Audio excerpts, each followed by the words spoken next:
নমস্কার বন্ধুরা, সবাই কেমন আছেন? আশা করি সবাই খুব ভালো আছেন, সুস্থও আছেন। আজ চলে এসেছি আরও একটি নতুন ভিডিও নিয়ে। ফলহারিণী অমাবস্যার দিন সদর দরজায় ঢেলে দিন এই একটি জিনিস। বাড়ির বাস্তুর দোষ দূর হবে, তার সঙ্গে প্রচুর অর্থের প্রাপ্তিও হবে। বন্ধুরা, সামনেই আসতে চলেছে ফলহারিণী অমাবস্যা। এই অমাবস্যার দিন যদি আপনাদের বাড়িতে সদর দরজাতে এই জিনিসটি ঢালা যায়, তাহলে আপনাদের বাড়ি থেকে অশুভ শক্তি একেবারেই দূর হয়ে যাবে, তার সঙ্গে বাস্তুর দোষও দূর হবে।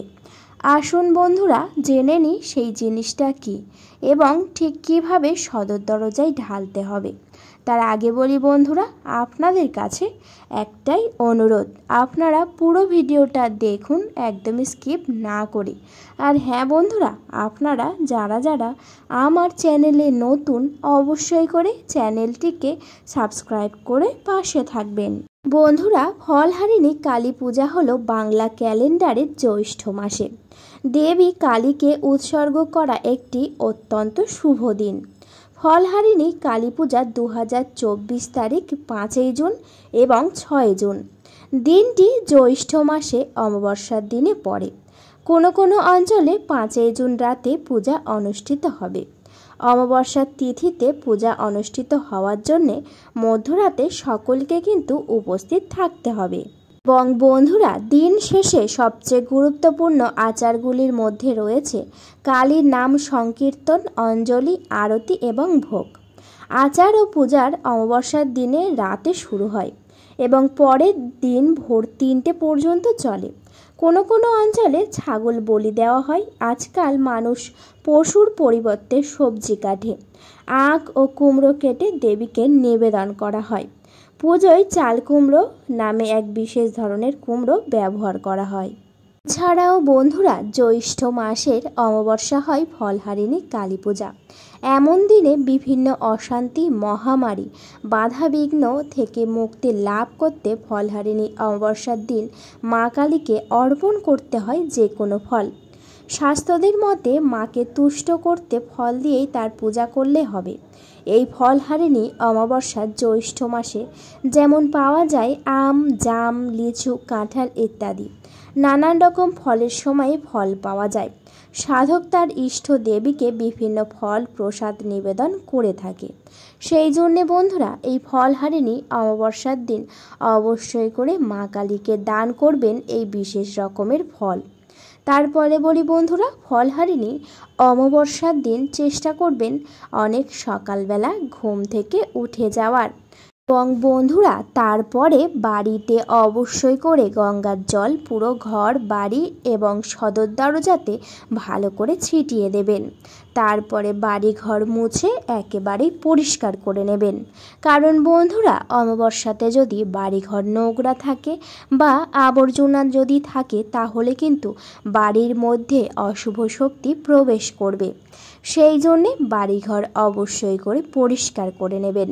পরিষ্কার করা হয়ে গেলে বাসি কাজকর্ম যখনই সারা হয়ে যাবে, আপনারা কিন্তু ভালো করে স্নান করে নেবেন। স্নান করে শুদ্ধ বস্ত্র পরে নেবেন। অবশ্যই করে কিন্তু চেষ্টা করবেন লাল রঙের পোশাক পরার। কারণ বন্ধুরা, লাল জবা বা লাল রং কিন্তু মায়ের অত্যন্ত পছন্দের। সেই জন্যে অবশ্যই করে চেষ্টা করবেন লাল রঙের পোশাক পরার। যখনই লাল রঙের পোশাক পরা হয়ে যাবে, আপনাদের গায়ে অল্প একটু গঙ্গার জল ভালো করে ছিটিয়ে নেবেন।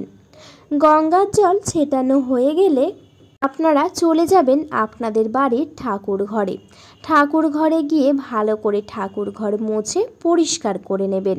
এবং ঠাকুর ঘর মুছে পরিষ্কার করা হয়ে গেলে আপনাদের বাড়ির যে সকল ইষ্ট দেবতারা আছে, তাদের সঙ্গে মা কালীকেও কিন্তু খুব ভালো করে আপনারা পূজা করে নেবেন। এবং প্রত্যেক দিন যেমন আপনারা আপনাদের বাড়িতে নিত্য পূজা করে থাকেন, ঠিক তেমনভাবেই সকালবেলা নিত্য পূজা করে নেবেন।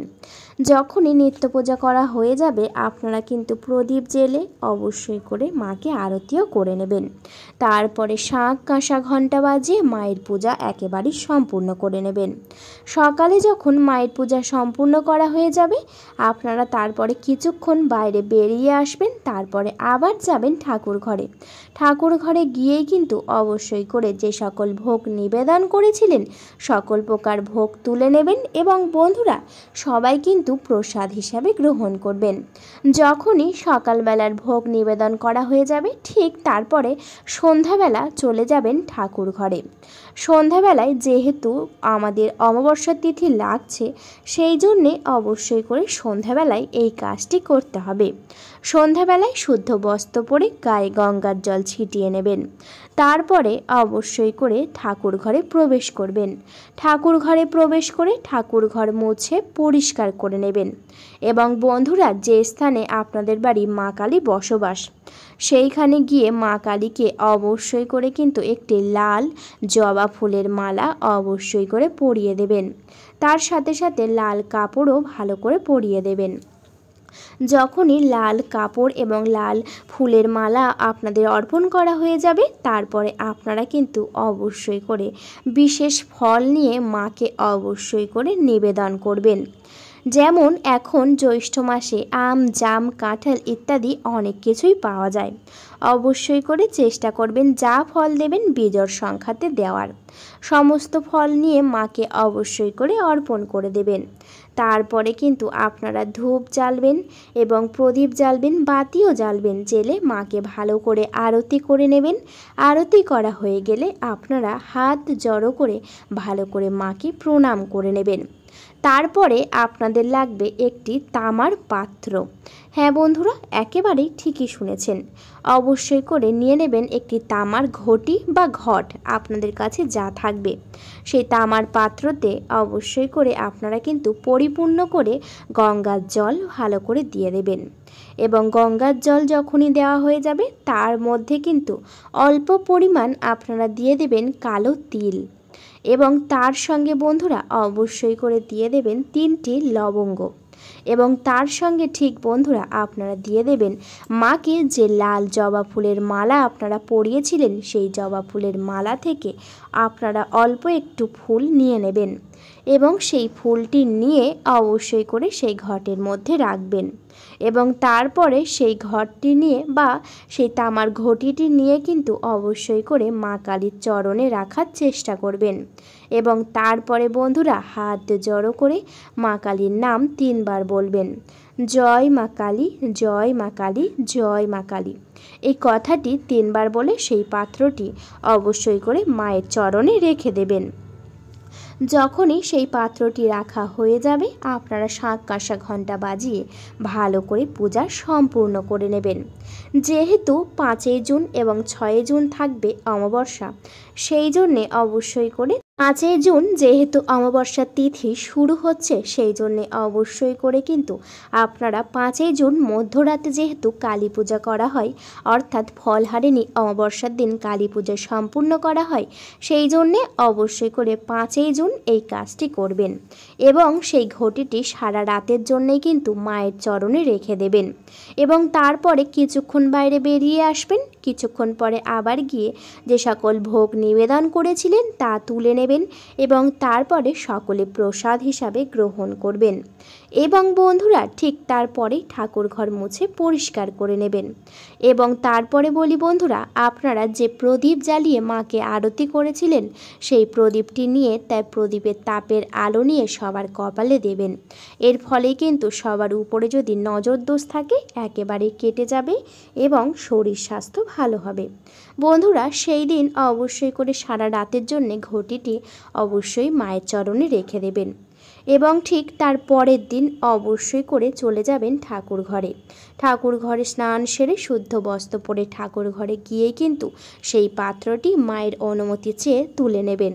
তারপরে সেই পাত্রটি নিয়ে কিন্তু অবশ্যই করে আপনাদের বাড়ির সদর দরজায় অর্থাৎ আপনাদের বাড়ির মেন গেটে গিয়ে কিন্তু সেই 1 ঘটি পরিমাণ জল ভালো করে সদর দরজায় ঢেলে দেবেন এবং তার সাথে সাথে মা কালীর নাম অবশ্যই করে স্মরণ করবেন।